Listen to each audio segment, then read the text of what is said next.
Hello everyone, देखिए अब कुछ थर्मोडायनेमिक प्रोसेसेस की बात करेंगे। देखो नाम से ही पता चल जाता है इसमें। जैसे फर्स्ट है हमारे पास आइसोथर्मल प्रोसेस। तो आइसो मतलब क्या होता है? सेम। थर्मल मतलब क्या? Temperature.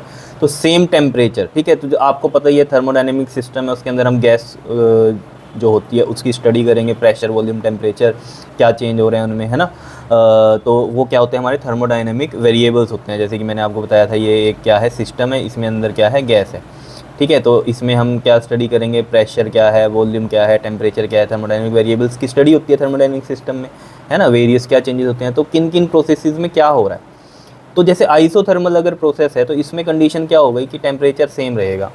It is the process which occur at constant temperature. तो क्या इफेक्ट पड़ रहा है इसके अंदर, ठीक है, क्लियर। एडियाबैटिक प्रोसेस क्या है? एडियाबैटिक से आपको पता चल जाना चाहिए। एडियाबैटिक वॉल्स आपने पढ़ी थी, उसमें क्या था कि हीट जो होती है ना, एक्सचेंज नहीं होती, है ना। एडियाबैटिक जो वॉल्स होती हैं वो कैसी होती हैं? हमारी नॉन कंडक्टिंग वॉल्स होती हैं, यानी कि हीट ना तो बाहर जा सकती ना ही बाहर से अंदर आ सकती, ठीक है। तो यानी कि एडियाबैटिक प्रोसेस क्या है कि हीट चेंज नहीं होगी, हीट कांस्टेंट रहेगी। That is it is the process in which the no exchange of heat between system and surrounding, that is constant heat. अभी ये दोनों प्रोसेस तो आगे डिटेल में भी पढ़ेंगे हम आगे की कैसी होती हैं, ठीक है। वहाँ पर और ज़्यादा क्लियर हो जाएगा पूरा, वहाँ पर जो है ना हम एक्सप्लेन करेंगे इसको आपको, ठीक है। एडियाबैटिक प्रोसेस और आइसोथर्मल को अभी के लिए इतना समझो। आइसोथर्मल सेम टेम्परेचर, एडियाबैटिक क्या है? Same heat. तो बात करते हैं आइसोबारिक की। देखो बार से आपको समझ में आता है कि यूनिट होता है किसका? ये प्रेशर का, है ना, बार।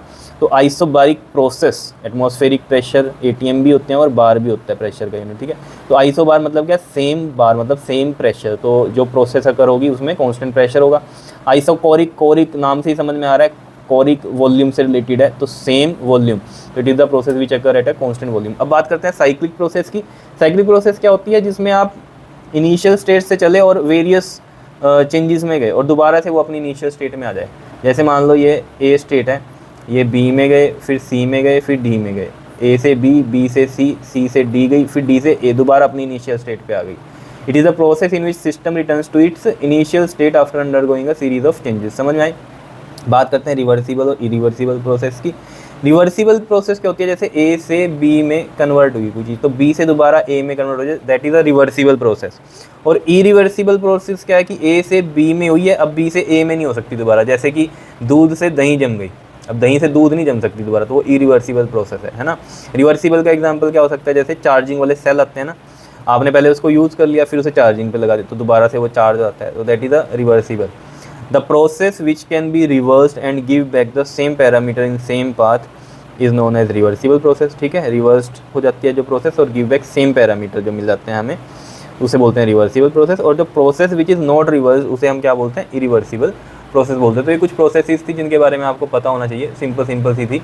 तो ये सब चीज़ें आपको पता होनी चाहिए थर्मोडायनेमिक्स के अंदर। क्लियर है? इतनी बात समझ में आई बात, ठीक है। बाकी ये आइसोथर्मल और ये जो एडियाबैटिक में जिनको कन्फ्यूज़न है ना कि हीट सेम है फिर भी टेम्परेचर बढ़ रहा है घट रहा है, वो कैसे हो रहा है, वो अभी आगे हम पढ़ लेंगे, टेंशन मत लो, ठीक है।